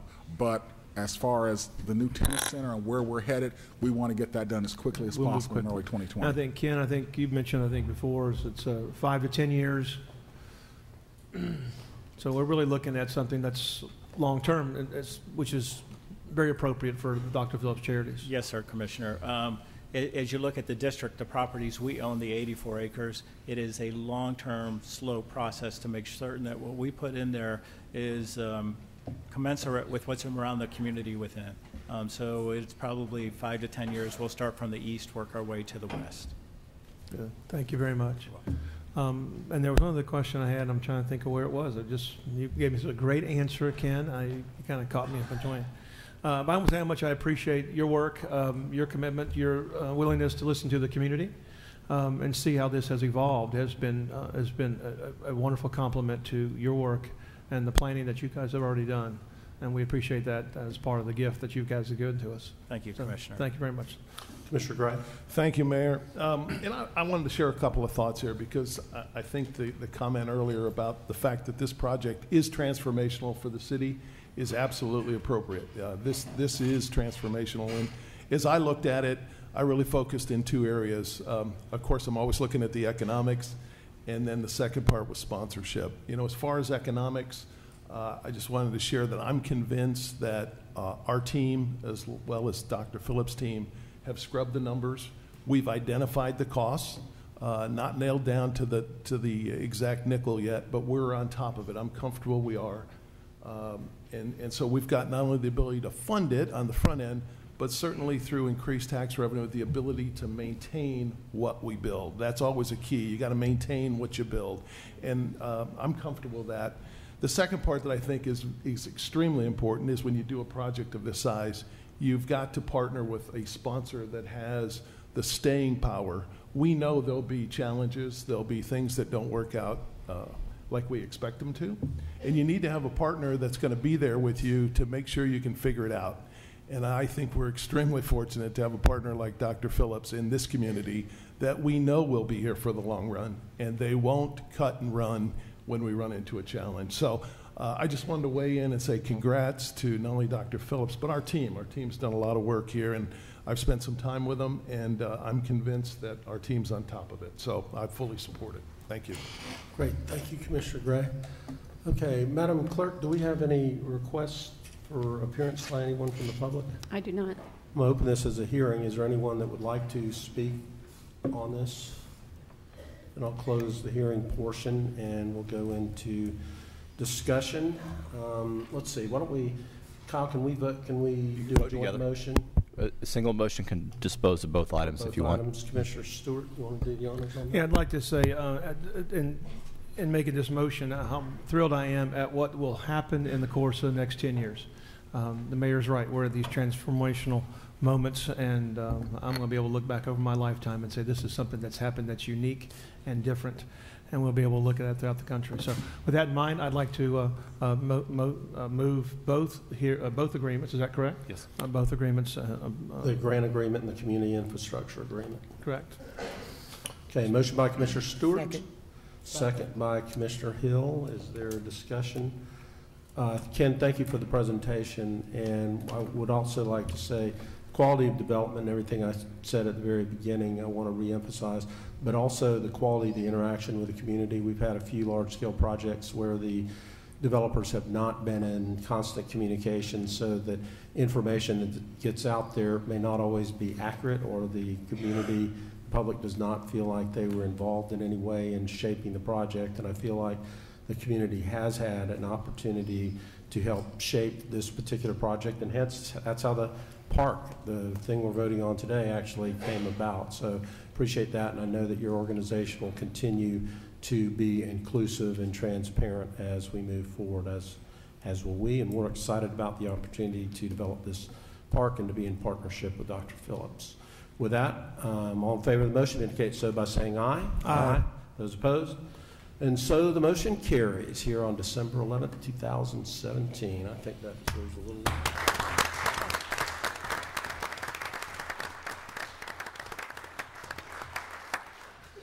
Okay, I think there are a few on your team that if you guys, may stay for the rest of the meeting, or you may want to adjourn and go have some holiday spirit.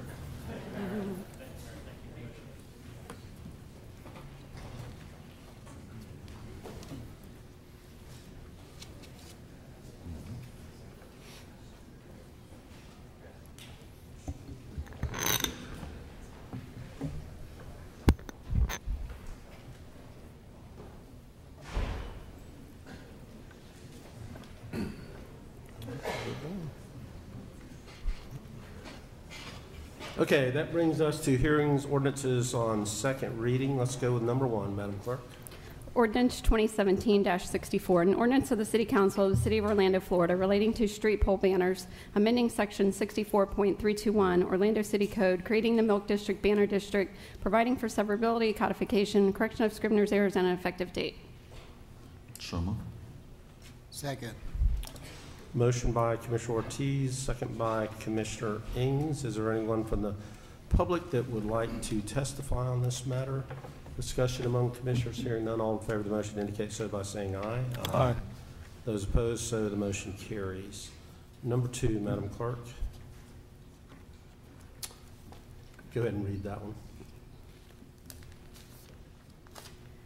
Ordinance 2017-49, an ordinance of the City Council of the City of Orlando, Florida, amending the city's growth management plan to change the future land use map designation for certain land generally located north of Dowden Road, east of Randall Park Boulevard, and west of State Road 417, comprised of 18.37 acres of land, more or less, from Community Activity Center to Office Low Intensity, changing the property zoning designation from the Community Activity Center District to the Low Intensity Office Residential District, providing for amendment of the city's official future land use and zoning maps, providing for severability, correction of Scrivener's errors, permit disclaimer, and an effective date.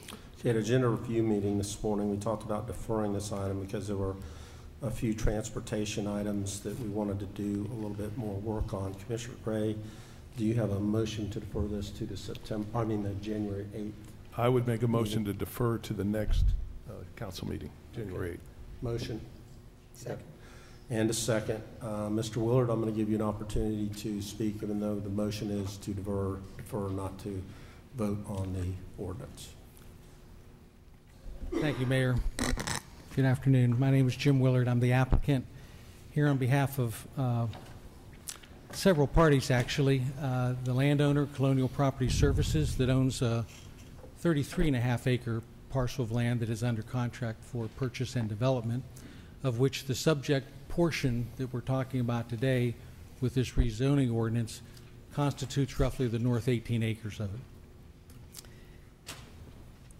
I urge you to not defer this matter, and while it would normally be something that both myself and my clients would be happy to work with and find more time and continue negotiations to come to an amicable agreement. In this particular case, I don't believe that's possible. Concessions have been requested that essentially are not possible to give and would result in the withdrawal of the application and the impossibility of doing the development as originally proposed. Some history is required because this zoning ordinance that you're considering today does not stand alone. This has been before you before in a package of land use approvals that went to the planning board back in May of this year and was unanimously approved. It included a master plan for the development of the 109 townhomes on this particular parcel, as well as about an 86,000 square foot shopping center on the parcel to the south. The entire 33.5 acres was part of that master plan. The townhome parcel is actually a down zone from activity center to O1, which allows residential at a lower density. You know, without the down zoning, we'd be talking about something closer to 300 apartment units, much more intense, either retail or office development. So the master plan was approved by the planning board in May after a community meeting out in the neighborhood. Commissioner Gray attended. No one objected at the municipal planning board. It passed unanimously on consent, came to the council in June, and was accepted. Now, 99.9% of the time in my entire history of doing business in front of the city, the zoning ordinance that was approved and accepted by the city is typically an administrative implementation of the zoning that was already approved at the time the master plan was approved, in conjunction with the master plan. The master plan was extremely detailed. It addressed transportation issues. It addressed density, design, architecture, stormwater drainage, utilities. All of those things were dealt with in detail after numerous meetings with staff and input from staff, including our own transportation consultants and civil engineers, and it was approved. So we were somewhat surprised when we heard that there was concerns raised by Commissioner Gray's office when the first reading of the ordinance came up in October, because it takes a few months for the zoning ordinance to actually be drafted and then 2 hearings to approve it. We voluntarily deferred the ordinance at that time in an effort to work out Commissioner Gray's concerns. We were unable to do so.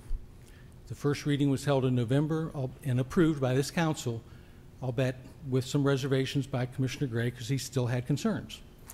This happens to be the last meeting in 2017.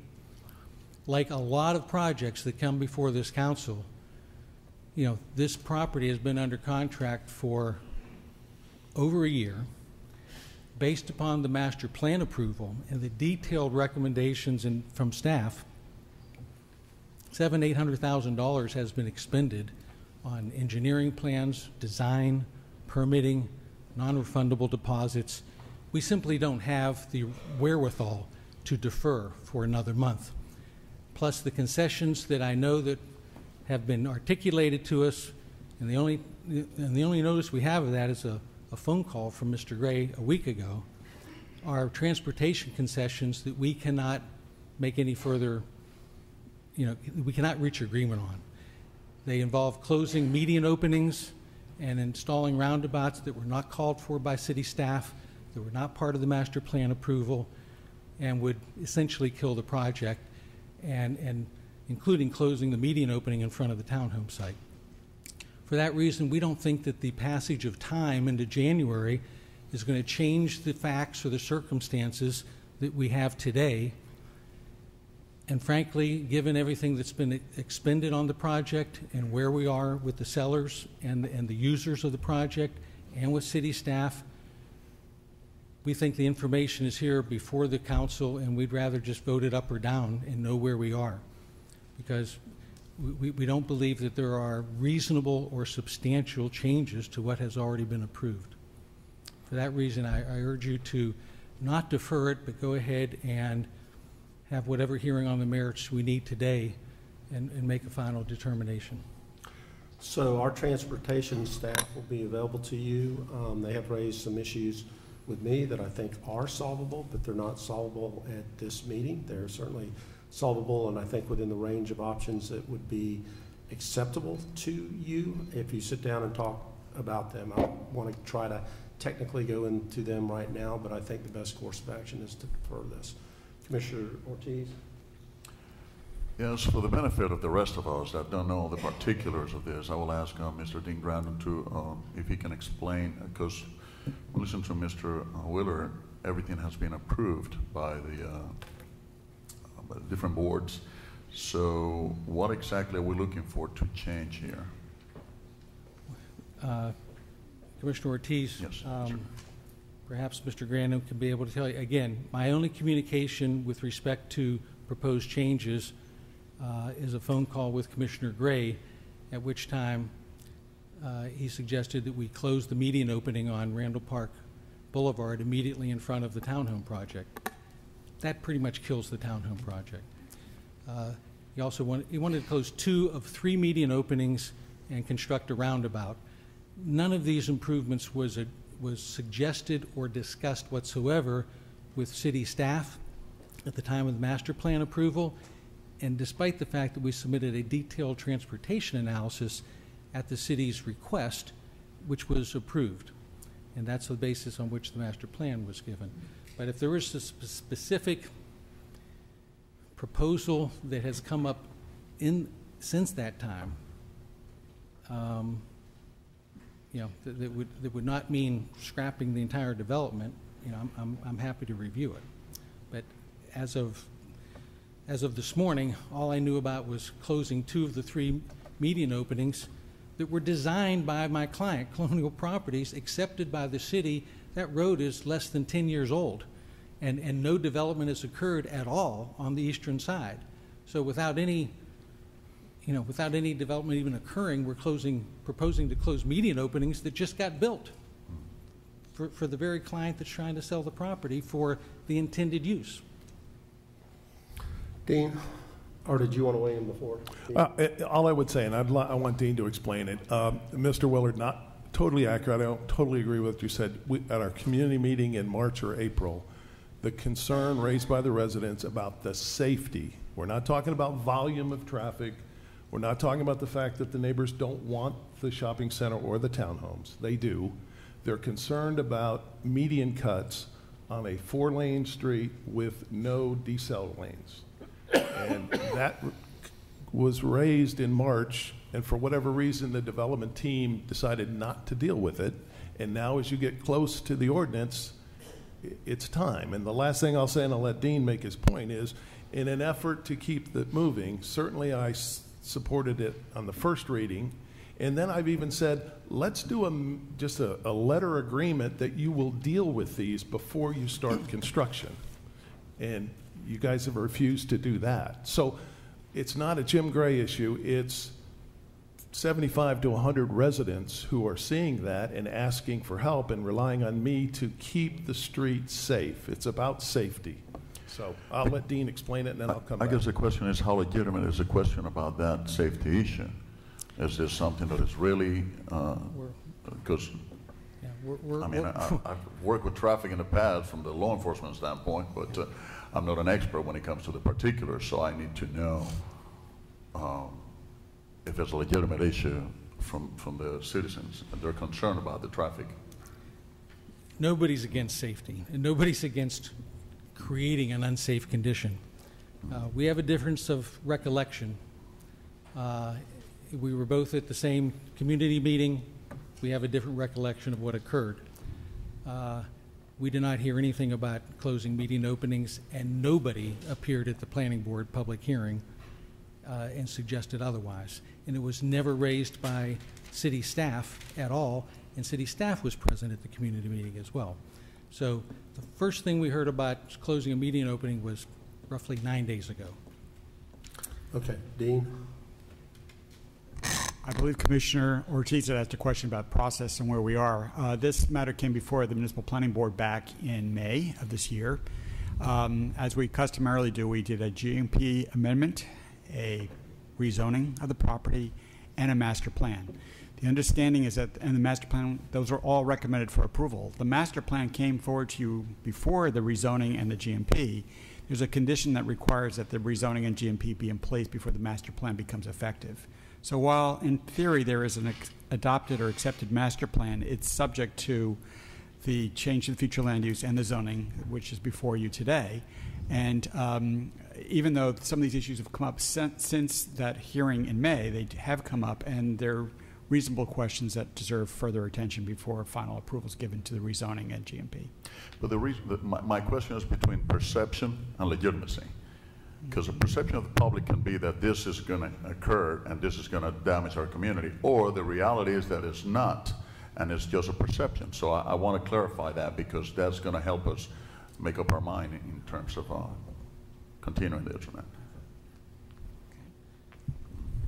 Mr. Mayor, I'd like to offer a proposal. Communications have been awkward and sometimes in disagreement about what was said. We're now talking about a deferral, which is going to be at the minimum costly and delay the project. Nevertheless, if you believe that there is a legitimate transportation issue that was not adequately addressed previously by city staff, and I want to go ahead and submit for the record we went back to our transportation engineer and got a detailed response to the request for closing median openings and constructing a roundabout. We also referred to the June 2017 city requested traffic analysis, which showed extremely acceptable level of service at all intersection improvements, including these median openings. And we'd like to make that part of the record today. But if we could get a detailed itemization of what is the traffic improvement associated with this 18-acre rezoning today, we'll be happy to deal with the deferral and sit down and try to resolve that particular issue before January. And I will seek an extension with the seller to give us time to do that. I think we can set up meetings with Dean and Billy Hadaway even this week. What's today? Monday, of course, council meeting, but we can sit down and have a discussion about that. I'm not deep into this particular item, Jim. I wish I wasn't either. It has been suggested to me that one of the meeting openings is close enough to the traffic signal that it would immediately present a danger and would have to be closed anyway. So that would eliminate one of the two, and then the crossing of I guess they want 2 lane or 4 lanes, 2 lanes on one side, trying to cross over 2 lanes of traffic and get into and make a left-hand turn. I haven't sat down and analyzed it, but it worried me enough that I thought we ought to take a look at whether we could resolve this in a fashion that's been suggested by our transportation experts. Mayor, my question has not been answered yet. I'm still asking, as it's up to our staff. If it's, I'm trying to figure out Mr. Willard's concern here, and I'm trying to figure for ourselves if this is a legitimate concern. I mean, if this is a legitimate claim from the community in terms of the perception of traffic, there's a need to do anything else, or there is not? Well, actually, the appropriate person would be Billy Hadaway. He's our Director of Transportation. Yes, Commissioner, thank you. So we have just gotten involved with this, at least me and my Transportation Division Manager, who wasn't here during the initial review time. And I can tell you from my experience at Florida DOT, as well as Chris Caron's experience with Florida DOT, having a full median access this close to a signal causes safety issues. Because people coming out of this new development that want to go left to either go to the right at the signal on Dowden Road or to the left, that what happens basically is you have a concern with people wanting to cut through the turn lanes and getting hit by the car that's rushing to try to get to the signal. So that first intersection, I can tell you, is too close to have a signal, and we'll be happy to sit down with his traffic engineers and have that discussion.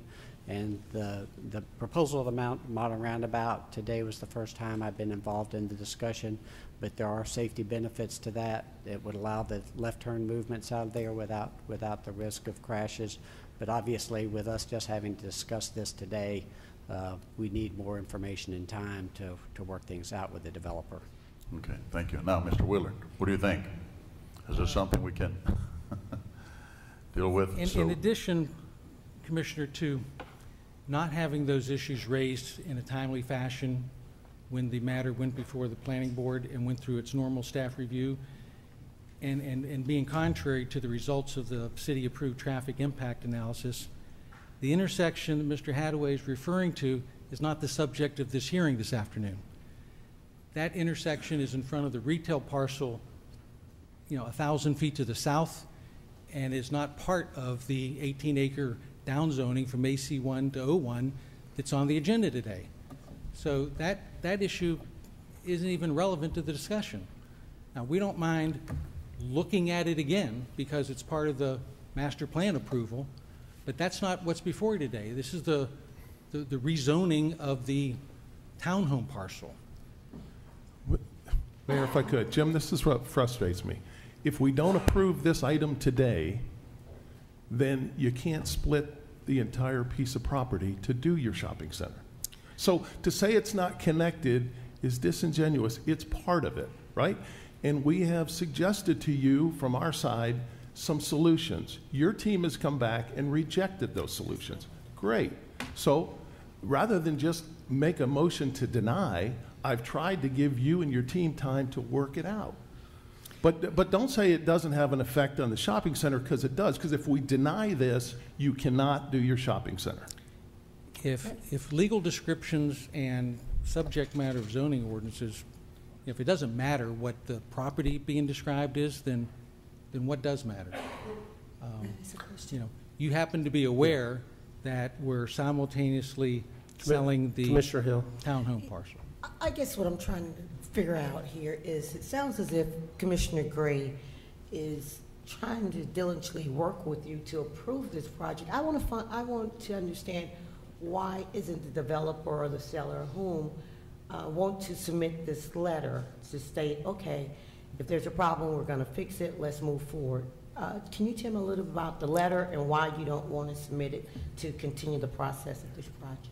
Commissioner, the proposals that Mr. Grade made were to close 2 median openings and construct a roundabout at the developer's expense in a third. None of those proposed improvements had ever been discussed or considered before 9 days ago. We've spent $700,000-800,000, including extensive engineering and traffic analysis, and worked with city staff. None of those suggestions were made. The roadway we're talking about hasn't been out there for the last 50 or 60 years and has a lot of, it's a less than a 10-year-old road that my client Colonial Properties helped construct. So these are brand new median openings that currently serve apartments to the west side of the road. There's nothing on the east side. And so now he's wanting to shut down median openings where we haven't even developed anything yet. Well, having said that, if we're limited in the scope of the review to discussing transportation, those specific transportation issues, we'll take a deferral for a month. Okay, I was going to say, 10 staff. minutes ago, you had agreed that you'd sit down with Billy and Dean and talk about. And I'm back to that. I got interrupted with other questions. I'm sorry, Mayor. Okay. So the motion is to defer to the first meeting in January. Billy and Dean will be available this week at whatever time you want. My understanding of the issues that are before us relate to the safety of entering and exiting and then making your way across the intersection to get to the traffic light. There's maybe other ways to get at it other than what has been suggested, but I think you sitting down with our transportation staff and working through that is a better use of time than trying to hash it out right here. Understood. We'll be happy to do that. Thank you, Mayor. Okay. All right. So the motion before us is to defer this to the January 8th meeting. Discussion. All in favor of the motion indicate so by saying aye. Aye. Aye. Those opposed, motion carries. All right. Number 3, Madam Clerk. Ordinance 2017-65, an ordinance of the City Council of the City of Orlando, Florida, amending the East Park Plan Development Zoning District, providing an amended master plan for the plan development and a parcel plan, providing for additional conditions, providing for amendment of the city's official zoning map, providing for severability, correction of scrivener's errors, permit disclaimer, and effective date. Move to adopt. Motion by Commissioner Gray, second by Commissioner Ortiz. Is there anyone from the public that would like to testify on this matter? Discussion among commissioners. Hearing none, all in favor of the motion indicate so by saying aye. Aye. Those opposed, motion carries. Number 4, Madam Clerk.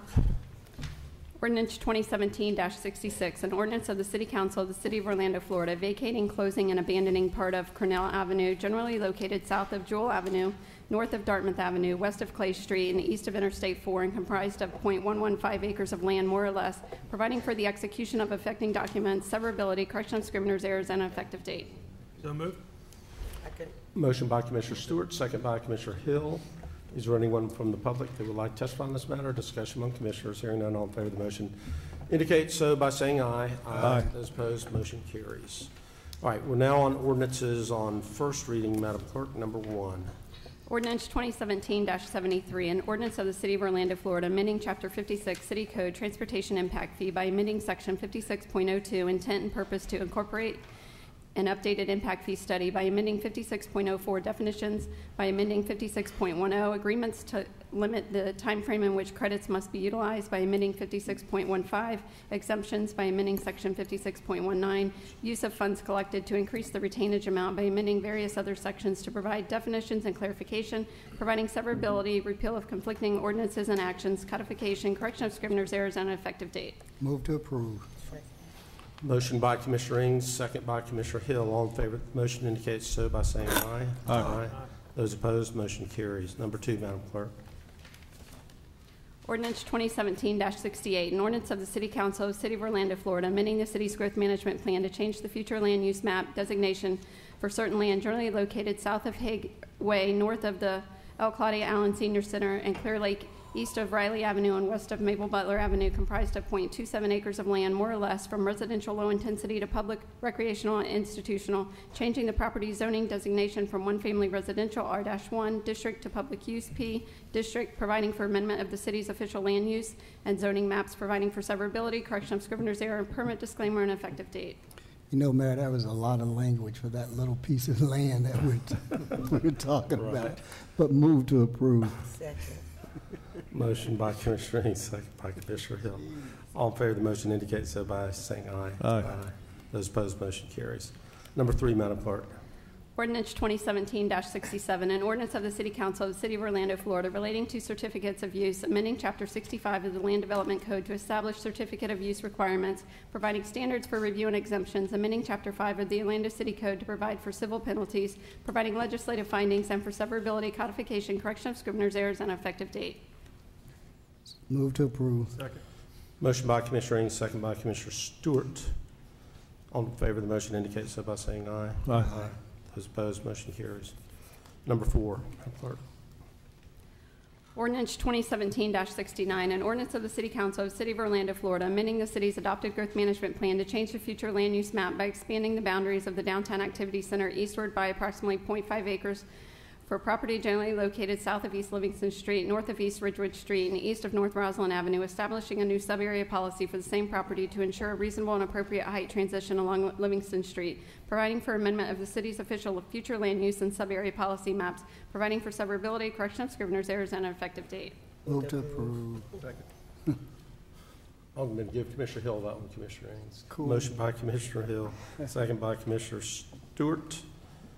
Discussion, hearing none, all in favor of the motion indicate so by saying aye. Aye. Those opposed, motion carries. Number 5, Madam Clerk. Ordinance 2017-70, an ordinance of the City Council of the City of Orlando, Florida, amending the city's adopted growth management plan to change the future land use map designation for a portion of approximately 6,969 acres of land generally located north of the Orange-Osceola County line, south of Dowden Road, east of Boggy Creek Road, and west of Narcoossee Road, from conservation to urban village on the city's official future land use maps, providing for amendment of the city's official future land use maps, providing for severability, correction of scrivener's errors, and an effective date. Move to approve. Second. Motion by Commissioner Gray, second by Commissioner Ortiz. Discussion, hearing none, all in favor of the motion indicate so by saying aye. Aye. Those opposed, motion carries. Number 6, Madam Clerk. Ordinance 2017-71, an ordinance of the City Council of the City of Orlando, Florida, amending the city's adopted growth management plan to change the future land use map designation for a portion of approximately 6,969 acres of land generally located north of the Orange-Osceola County line, south of Dowden Road, east of Boggy Creek Road, and west of Narcoossee Road, from urban village to conservation in part, and from conservation to urban village in part, on the city's official future land use maps, providing for amendment of the city's official future land use maps, providing for severability, correction of scrivener's errors, and an effective date. Move to approve. Second. Motion by Commissioner Gray, second by Commissioner Ortiz. All in favor of the motion indicate so by saying aye. Aye. Those opposed, so the motion carries. Number 17 was deleted. Number 7 was deleted from the agenda, so we'll move on to number 8.